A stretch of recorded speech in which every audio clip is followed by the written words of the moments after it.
Islamologue Tariq Ramadan est l'invité de ce journal. Bonjour. Nous reviendrons avec vous un peu plus tard sur les raisons de votre présence à Bruxelles. Un débat à l'ULB hier soir sur la liberté d'expression et une conférence tout ce week-end sur le renouveau de la pensée islamique. Mais d'abord, si vous le voulez bien, une réaction sur ce plan de lutte contre la radicalisation dans le milieu carcéral. Donc on prévoit des quartiers spéciaux, on isole ces détenus et on renforce l'encadrement avec des conseillers islamiques. Qu'est-ce que vous en pensez ? Alors écoutez, sur la question des mesures d'isolement, il faut savoir qu'aux États-Unis, comme en Grande-Bretagne où je vis, ces mesures similaires ont été prises. Parfois on a tenté, l'expérience a été tentée, elles ne sont pas toujours encourageantes parce que les contacts demeurent.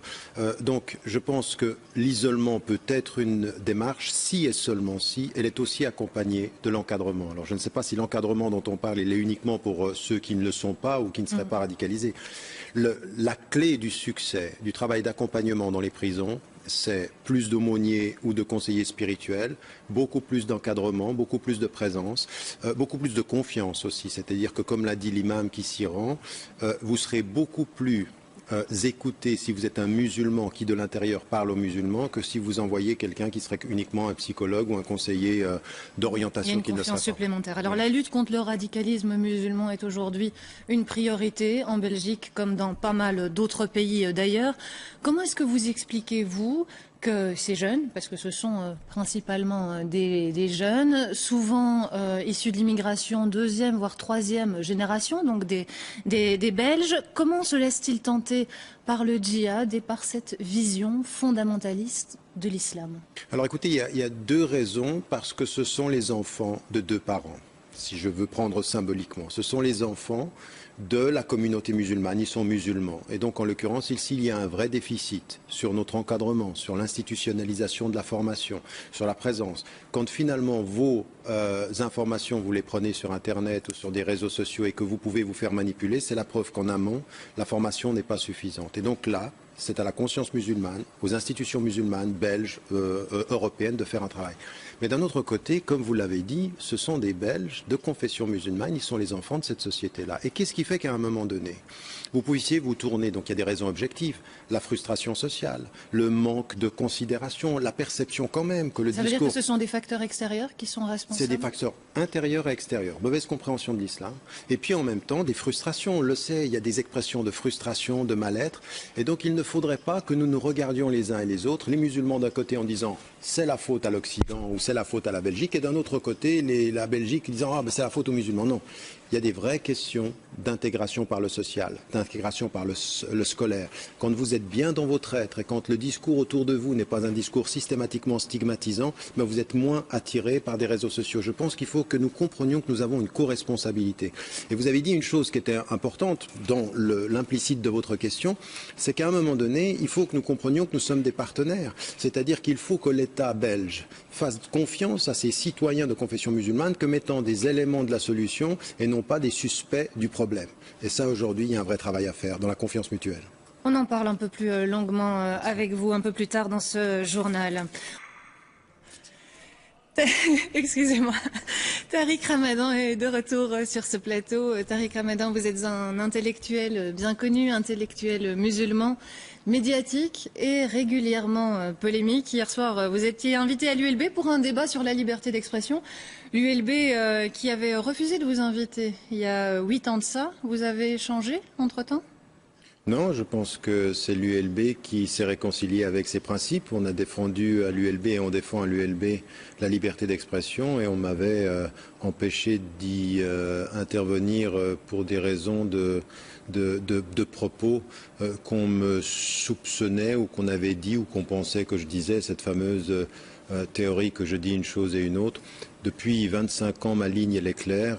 Je dis toujours les mêmes choses. Mais la critique persiste, hein. Elle continue. Persiste, cette réputation sulfureuse, elle vous colle toujours à la peau. Après les événements de Charlie Hebdo, on vous a encore régulièrement accusé de tenir un double langage, de ne pas dire assez clairement « je suis Charlie ». Vous le dites ou vous ne le dites pas? Non, non, moi je ne le dis pas de cette façon-là. J'essaye de comprendre ce qu'on veut dire parce que... ce que j'ai toujours répété en France. Dire je suis Charlie, c'est dire je défends la liberté d'expression et je condamne le crime et le meurtre, ben oui. Mais si dire je suis Charlie, ça veut dire soutenir l'humour de Charlie Hebdo, non.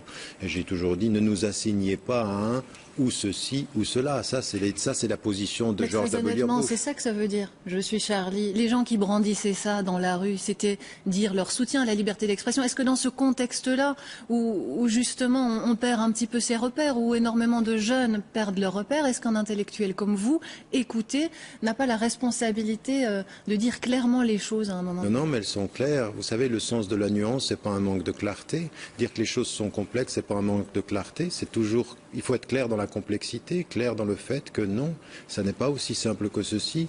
C'est-à-dire que pour beaucoup, il fallait non seulement dire je suis Charlie, mais soutenir l'humour de Charlie. Non, je pense qu'on ne doit assigner personne à ce genre de raisonnement. Et c'est pour ça que ma position, vous savez, dans le fait d'être controversé, j'ai souvent dit d'ailleurs en Belgique, s'il vous plaît, libérez-vous du colonialisme intellectuel français. Il faudrait qu'on cesse de répéter ce que disent les Français, parce que cette réalité, ce que vous me dites là maintenant, je ne l'entends pas dans le monde ailleurs, je l'entends spécifiquement en France. C'est un parce que débat très que les Belges parlent moins fort peut-être. Mais vous estimez que les caricaturistes... Non, c'est que les Belges ont une autonomie intellectuelle qu'ils doivent revendiquer et ne pas laisser Paris penser à la place de Bruxelles. Ce qui vous dérange vraisemblablement avec Charlie Hebdo, vous l'avez dit dans une interview, c'est qu'ils ont prêté leur concours à la normalisation du discours islamophobe.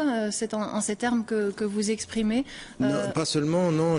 Encore une fois, j'ai toujours défendu, et là il faut qu'on soit très très ferme, le droit à leur liberté d'expression doit être défendu. Je suis contre tout ajout de loi qui irait dans le sens de la censure. Je dis en même temps que pour chacun d'entre nous, vous comme moi, quand on a la liberté de s'exprimer, il faut avoir l'éthique de l'usage de cette liberté. On ne peut pas dire n'importe quoi.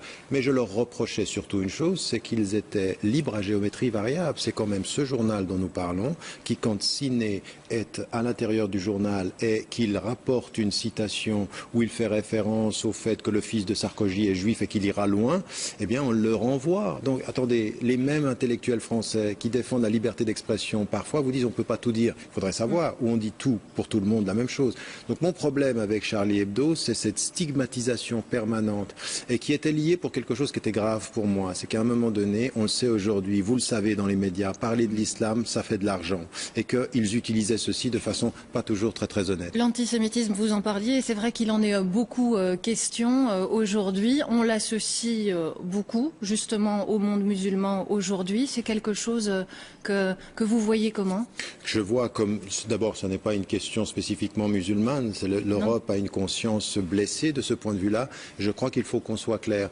L'antisémitisme d'un point de vue musulman est anti-islamique, je l'ai dit et répété. J'avais fait une tribune dans Le Monde en 2001, donc ça ne date pas de maintenant, où j'avais pris des positions. Je disais aussi que la critique d'un État, comme l'État d'Israël, ou que l'Arabie saoudite ne fait pas de moi un islamophobe ou un antisémite quand je les critique, il faut qu'on fasse la distinction. Vous voyez, là encore, nous sommes dans la complexité des positionnements, mais il faut de la clarté.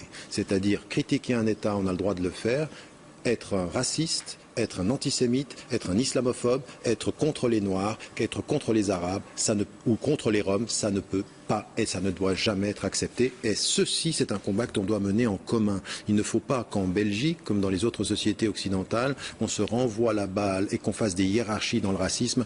Pas de sélection dans la condamnation et pas de sélection dans les prises de position. Je vous remercie d'être venu sur ce plateau.